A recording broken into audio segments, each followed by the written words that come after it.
Urkel was the sort of little fool whose head lacked only the chief sense. He had no king in his head, but of lesser subordinate sense he had plenty, even to the point of cunning. Fanatically, childishly devoted to the common cause and essentially to Peter Verkovensky, he acted on his instructions given him at that moment during the meeting of our people when the roles for the next day were arranged and handed out.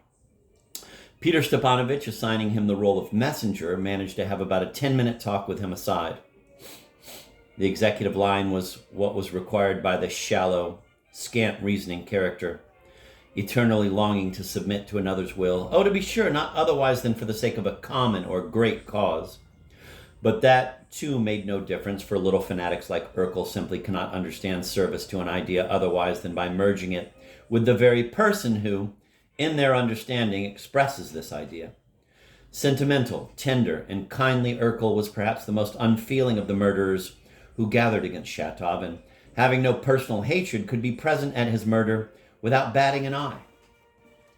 Among other things, for instance, he had been told to spy out Shatov's situation thoroughly while going about his errand. And when Shatov, receiving him on the stairs, blurted out in his heat, most likely without noticing it, that his wife had returned to him, Urkel at once had enough instinctive cunning not to show the slightest further curiosity, despite the surmise flashing in his head that the fact of the returned wife was of great significance for the success of their undertaking. And so it was, essentially. This fact alone saved the blackguards from Shatov's intention, and at the same time helped them to get rid of him. First of all, it excited Shatov, unsettled him, deprived him of his usual perspicacity and caution. Now, least of all, could any sort of notion of his own safety enter his head, occupied as it was by something quite different. On the contrary, he passionately believed that Peter Verkovensky was going to run away the next day. It coincided so well with his suspicions. Having returned to his room, he again sat down in the corner, leaned his elbows on his knees, and covered his face with his hands. Bitter thoughts tormented him. And then he would raise his head again, get up, and go on tiptoe to look at her. Lord! By tomorrow she'll be running a fever. By morning, it may have started already. She caught cold, of course, unused to this terrible climate. And then the train, third class, rain and storm all around, and her cape is so light, no clothes to speak of. And to leave her here, abandon her without any help.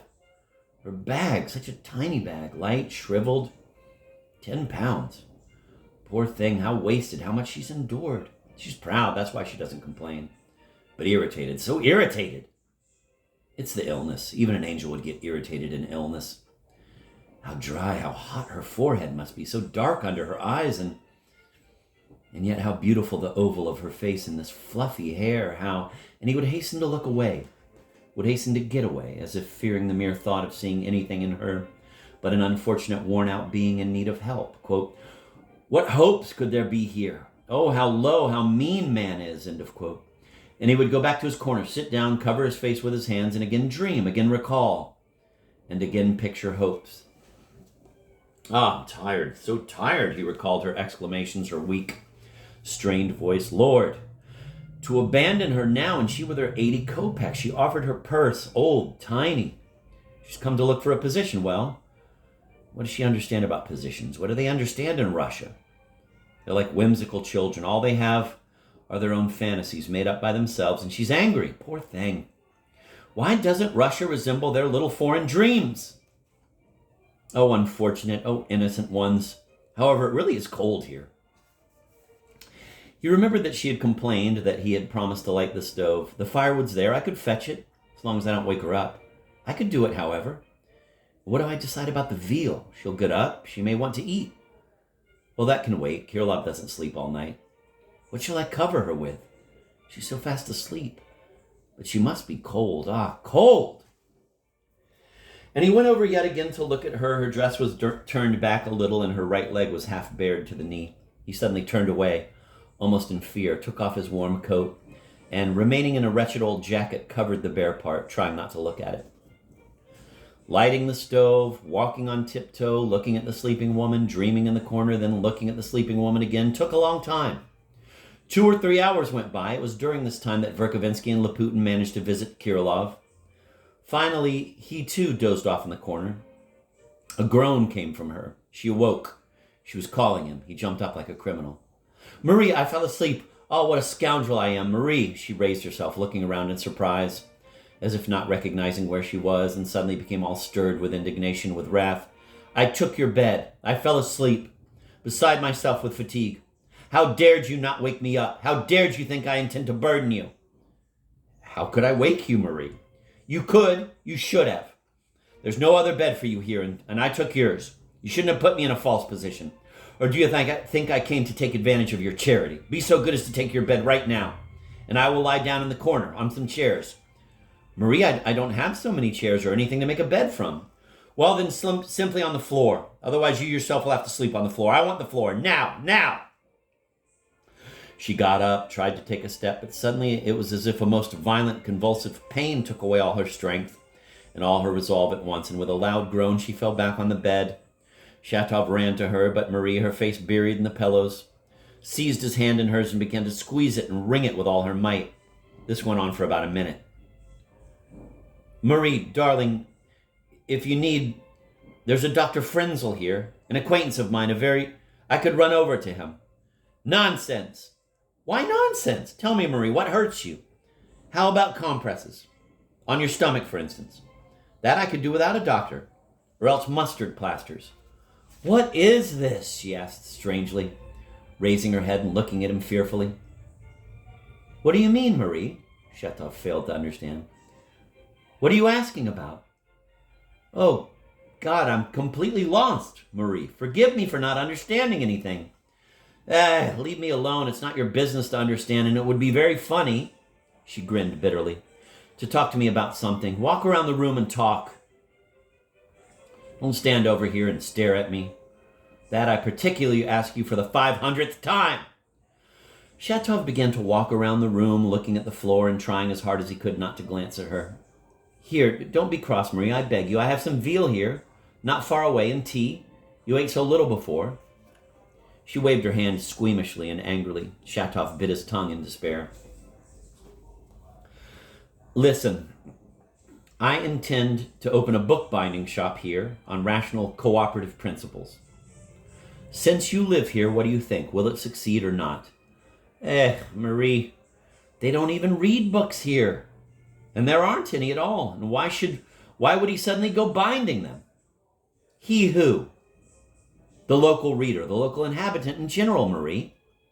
Well, speak more clearly then. Otherwise you say he and nobody knows who he is. You never learned grammar. It's in the spirit of the language, Marie, Shatov muttered. Go on, you and your spirit. It's boring. Why won't the local inhabitant or reader have his books bound? Because to read a book and to bind it are two whole periods of development, and enormous ones. First, he gradually gets accustomed to reading, over centuries, of course, but he tears books and throws them around, not considering them serious things. Now, binding signifies a respect for books. It signifies that he has not only come to love reading, but has recognized it as a serious thing. Russia, as a whole, has not yet reached this period. Europe has been binding for a long time. Pedantically put, but still it's not such a stupid thing to have said. It reminds me of 3 years ago. You were sometimes rather witty 3 years ago. She uttered this as squeamishly as all her earlier capricious remarks. Marie, Shatov addressed her with tender emotion. Oh, Marie, if you knew how much has passed and gone in these 3 years. I heard later that you supposedly despised me for changing my convictions, but whom did I abandon? The enemies of living life, outdated little liberals, afraid of their own independence, lackeys of thought, enemies of the person and freedom, decrepit preachers of carrion and rot. What do they have? Gray heads, the golden mean, the most abject and Philistine giftlessness, envious equality, equality without personal dignity, equality as understood by a lackey or a Frenchman of the year 93. And scoundrels above all. Scoundrels everywhere. Yes, there are many scoundrels, she said haltingly and painfully. She was lying stretched out, motionless, and as if afraid to stir, her head thrown back on the pillow slightly to one side, looking at the ceiling with tired but hot eyes. Her face was pale, her lips dry and parched. "You understand, Marie, you understand," Shatov exclaimed. She was about to shake her head, but suddenly the same convulsion came over her. Again she hid her face in the pillow, and again for a whole minute she clung painfully with all her might to the hand of Shatov, who rushed to her and was out of his mind with terror. "Marie, Marie, but this may be very serious, Marie." "Keep still! I don't want it! I don't want it!" she kept exclaiming, almost in fury, turning her face up again. "Don't you dare look at me with your compassion! Walk around, say something, talk!" Shatov, like a lost man, tried to begin muttering something again. "What do you do here?" she asked, interrupting him with squeamish impatience. "I go to a merchant's office. You know, Marie, if I really wanted to, I could even get good money here. So much the better for you." "Ah, don't think anything, Marie. I just said it." "And what else are you doing? What are you preaching? Surely you can't help preaching with such a character." "I preach God, Marie, in whom you don't believe yourself." "That's an idea I never could understand." "Let's drop it, Marie. Save it for later." "What was this Maria Timofeyevna here?" "That too we can save for later, Marie. Don't you dare make such remarks to me. Is it true that this death can be put down to these people's villainy?" "Absolutely true," Shatov ground out. Marie suddenly raised her head and cried out painfully. "Don't you dare say any more to me about it, ever, ever!" And she fell back on the bed again in a seizure of the same convulsive pain. This was the third time now, but this time her moans grew louder, turned into cries. "Oh, unbearable man! Oh, insufferable, insufferable man!" She was thrashing about, no longer sparing herself, pushing away Shatov, who was standing over her. "Marie, I'll do whatever you like. I'll walk, talk. But can't you see it's begun?" "What's begun, Marie?" "How do I know? Do I know anything about it? Oh, curse it! Oh, curse it all beforehand!" "Marie, if you'd say what has begun, otherwise what am I to understand then? You're an abstract, useless babbler. Oh, curse everything in the world!" "Marie, Marie!" He seriously thought she was beginning to go mad. "But can't you finally see that I'm in labor?" She raised herself a little, looking at him with a terrible, painful spite that distorted her whole face. "Curse it beforehand! This child!" "Marie!" Shatov exclaimed, realizing at last what it was about. "Marie, but why didn't you tell me sooner?" He suddenly collected himself and, with energetic determination, grabbed his cap.